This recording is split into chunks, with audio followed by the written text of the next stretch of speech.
Guys नए हैं तो चैनल सब्सक्राइब करें रोज नई घोस्ट वीडियो के लिए। दो दोस्त इमरान और राहुल दिल्ली से बाई रोड जयपुर जा रहे थे। काफी देर हो चुकी थी ड्राइव करते करते और दिन चढ़ने के बाद भूख भी अच्छी खासी लग गई थी और उस वक्त जो भी मांग लेते शायद मिल जाता, क्योंकि दोनों कुछ खाने की बात कर ही रहे थे जब एक ढाबे का बोर्ड दिखाई दिया और ड्राइव कर रहे इमरान ने गाड़ी रोकी और उतरकर दोनों ने ढाबे पर पहुंच के देखा कुछ इक्का दुक्का लोग ही थे वहां। राहुल ने इमरान से बैठने को कहा और हाथ धोने ढाबे के पीछे हैंडपंप पर चला गया। एक आदमी वहां पहले से ही हैंडपंप चला के पानी एक बाल्टी में भर रहा था। राहुल को देखकर उसने बाल्टी हटा के राहुल के हाथ धुलवाने को हैंडपंप चलाया तो राहुल ने हाथ अच्छे से धोए और थैंक यू कहके वापस जाने को हुआ तो उस आदमी ने राहुल से जरा हैंडपंप चला देने को कहा ताकि वो भी हाथ मुंह धो ले इस गर्मी में।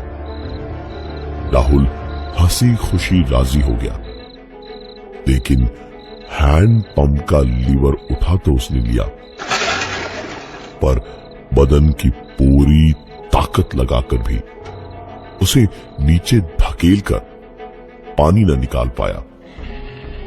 ये देख उस आदमी ने सर उठाया और मुस्कुराते हुए कहा, जरा ताकत लगाइए बाबूजी।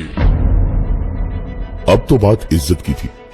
राहुल ने एक दो बार लीवर को ऊपर झटके से खींचा कि शायद अगर लीवर कहीं बीच में फंसा हुआ हो तो निकल जाएगा, लेकिन लीवर ना ही अटका हुआ था और ना ही लीवर ऊपर से नीचे हुआ।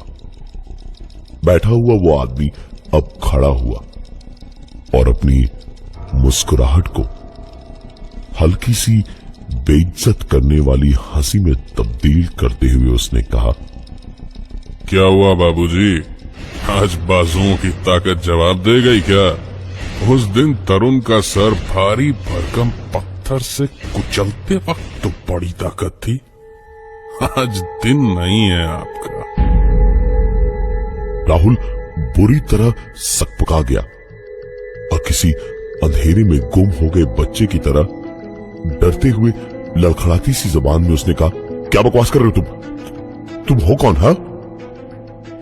वो आदमी अब थोड़ा और तेज हंसकर बोला, अरे रे रे बाबूजी, डर गए। उस दिन न्यू ईयर्स ईव पे अदिति का वीडियो बनाते वक्त तो बिल्कुल भी डर नहीं लगा था आपको, फिर आज क्यों?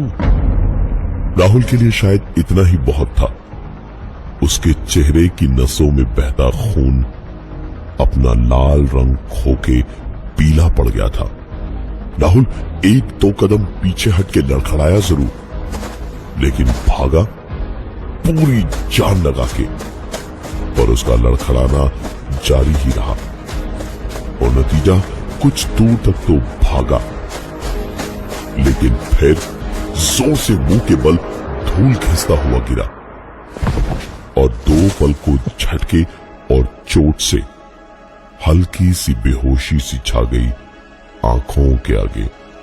जिस वक्त उसके कानों में उसे आदमी ने बड़ी हल्की सी आवाज में कुछ कहा, जिसके बाद वो हल्की सी बेहोशी भी उड़ गई। साल भर पहले उस आदमी का पैसों से भरा बैग छीन के तो बड़ी तेज भागा था तो आज क्या हुआ, पैर साथ नहीं दे रहे क्या?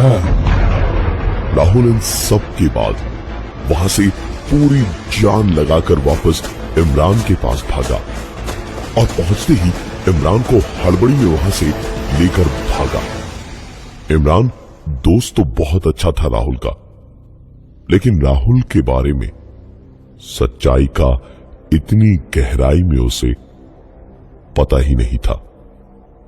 जबरदस्ती इमरान को लेकर गाड़ी में बैठ के दोनों वहां से आगे बढ़ गए और कुछ एक ही किलोमीटर आगे गए होंगे, ब्लूटूथ स्पीकर पे फोन बजने की आवाज हुई और फोन उठाया तो एक आवाज ने कहा, अरे राहुल जी, कैसे हैं आप?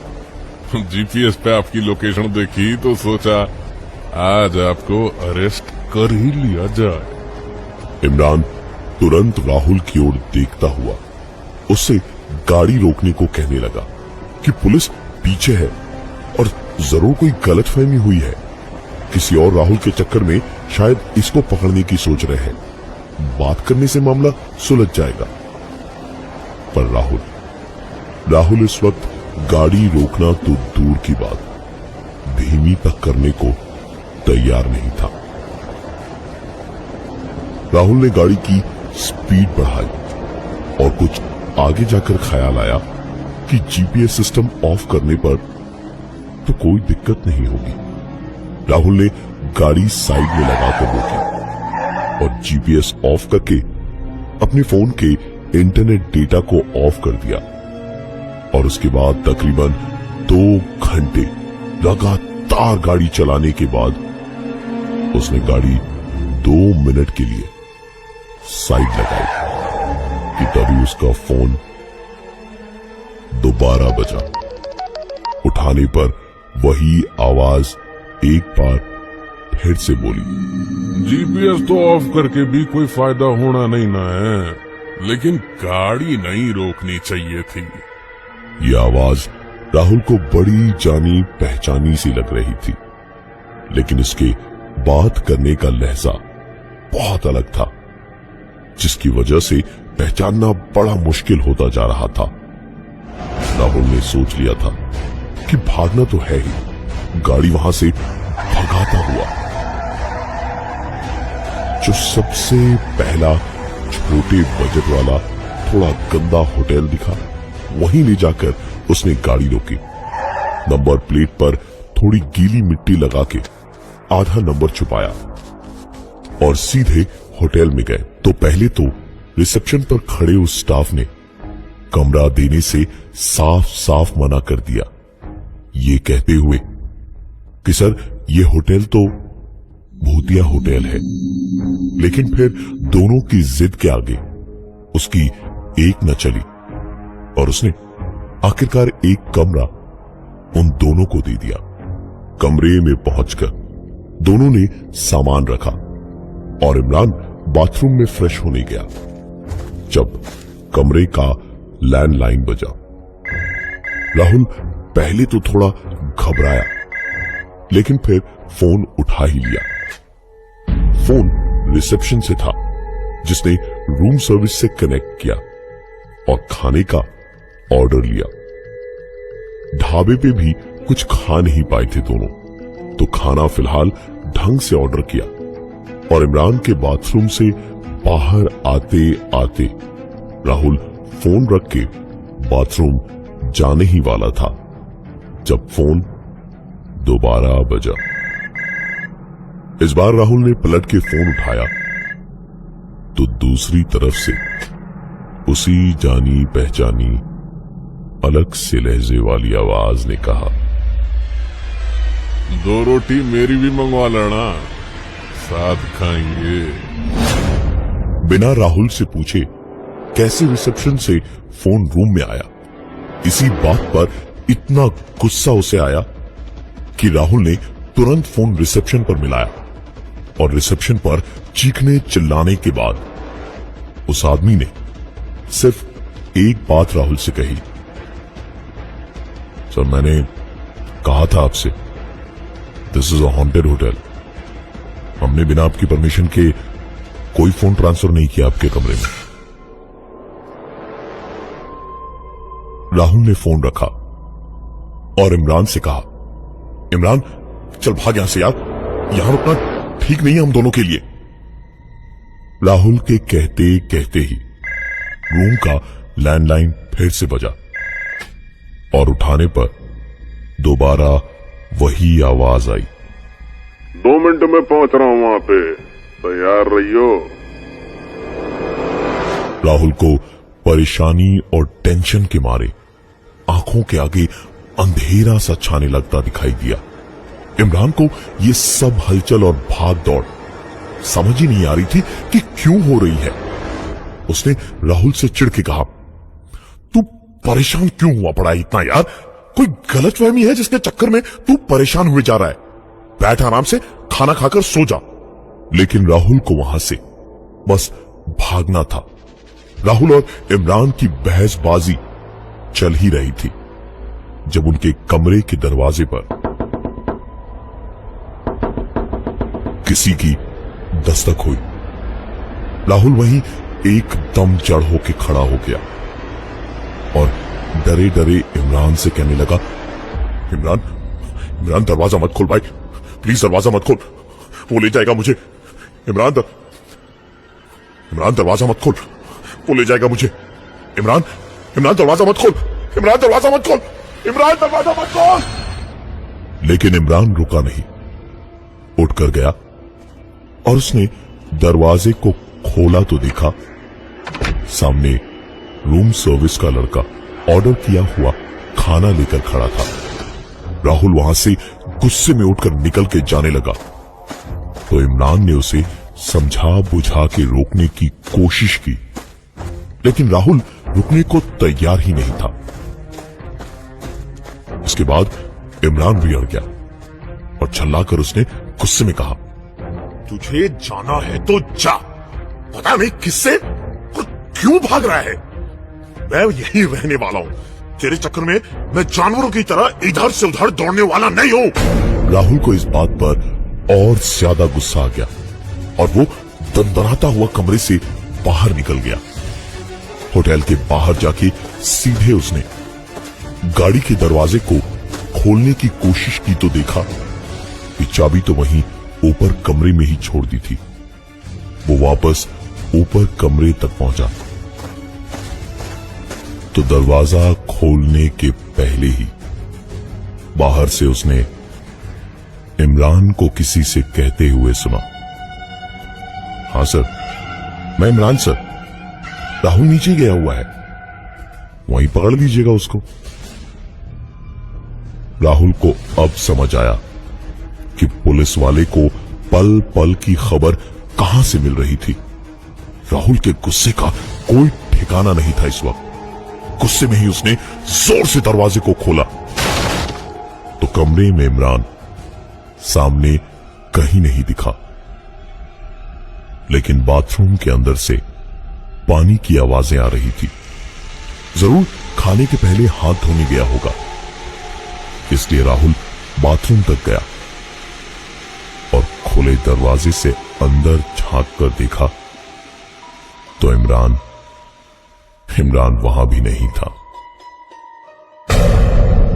राहुल का हाल अब बहुत बुरा था। वो सीधा चाबी उठाकर नीचे बाहर की तरफ भागा, लेकिन उसने अपने सामने देखा कि इमरान कार लेके जा रहा था और सामने वही आदमी जो पहले ढाबे के हैंडपंप के पास दिखाई दिया था, वो पुलिस की वर्दी में सामने होटल के गेट पर खड़ा था। राहुल को उस वक्त काटो तो बदन में उसके खून नहीं। वो वापस पलट के ऊपर अपने रूम की ओर भागा, लेकिन वहां पहुंचकर दरवाजे को भी नहीं खोल पाया। उसके बाद वो वहां से सीढ़ियों पर भागता हुआ तेजी से ऊपर चढ़ता गया और आखिर में उसे छत पर दरवाजा खोला दिखाई दे गया तो वो सीधा छत का दरवाजा बंद करके एक कोने में टैंक के नीचे जाकर बैठ गया। लेकिन वहीं छुपे बैठे राहुल को धीमे धीमे एक आवाज थोड़ी तेज होती सुनाई दे रही थी। कोई सीढ़ियां चढ़कर ऊपर आ रहा था। छत के दरवाजे के बाहर तक आकर वो रुका, एक दो बार जोर जोर से दरवाजे पर मारा, लेकिन दरवाजे को खोलने से उसकी कुंडी ने रोक लिया, लेकिन जो कोई भी था उसे कोई फर्क नहीं पड़ा। एक धीमी सी सीटी की धुन बजी और वो कुंडी अपने आप खुल गई। एक जोड़ी बूट पहने दो पैर छत पर आए और एक पल को खड़े रहे और उसके बाद जहां छुपकर राहुल बैठा था उसी तरफ आने लगे। ये देखकर राहुल ने अपनी आंखें बंद कर ली और सांसों को भी रोककर बैठ गया। लेकिन वो जो कोई भी था राहुल के ठीक पास में आकर रुका, थोड़ा सा झुका और बिना कुछ बोले सिर्फ मुस्कुराया और वापस दरवाजे की ओर चला गया।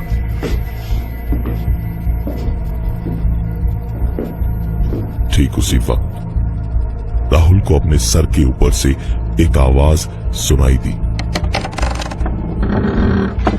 वो पूरा भारी सा टैंक और मलबा राहुल के ऊपर उसे कुचलने को जैसे ही गिरा,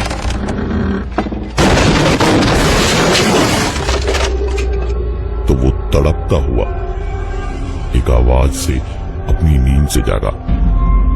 अरे राहुल उठ मेरे बाप, चल तैयार हो जा जल्दी, देर हो रही है। पूरी दिल्ली का ट्रैफिक पार करके हमें जयपुर जाना पड़ेगा मेरे भाई। चल चल उठ जल्दी, वरना मैं अकेला ही निकल लेता हूं। आवाज इमरान की थी और वो उसे जगा रहा था कि उन्हें देर न हो जयपुर के लिए निकलने में। राहुल आंखें मलता उठा तो उसकी जान में जान आई कि ये सब कुछ एक सपना ही था। नहा धोकर दोनों गाड़ी लेकर निकले और काफी देर तक गाड़ी चलाने के बाद आखिरकार जब देर रात भूख लगी तो एक ढाबे का बोर्ड दिखा। बिल्कुल वैसा ही बोर्ड जैसा राहुल ने अपने सपने में देखा था। कई बार यहां से दोनों आए गए थे। राहुल ने सोचा हो सकता है कि दिमाग में कहीं रह गया हो, इसलिए सपने में उसने ऐसा देखा। इमरान को बिठाकर राहुल ढाबे के पीछे हाथ धोने गया तो वहां हैंडपंप चलाता हुआ वही पुलिस वाला आदमी खड़ा हैंडपंप चलाकर एक बाल्टी में पानी भर रहा था और मुस्कुराते हुए उसने राहुल को देखते देखते कहा, आइए आइए, मैं आपके हाथ धुलवा देता हूं बाबूजी। जय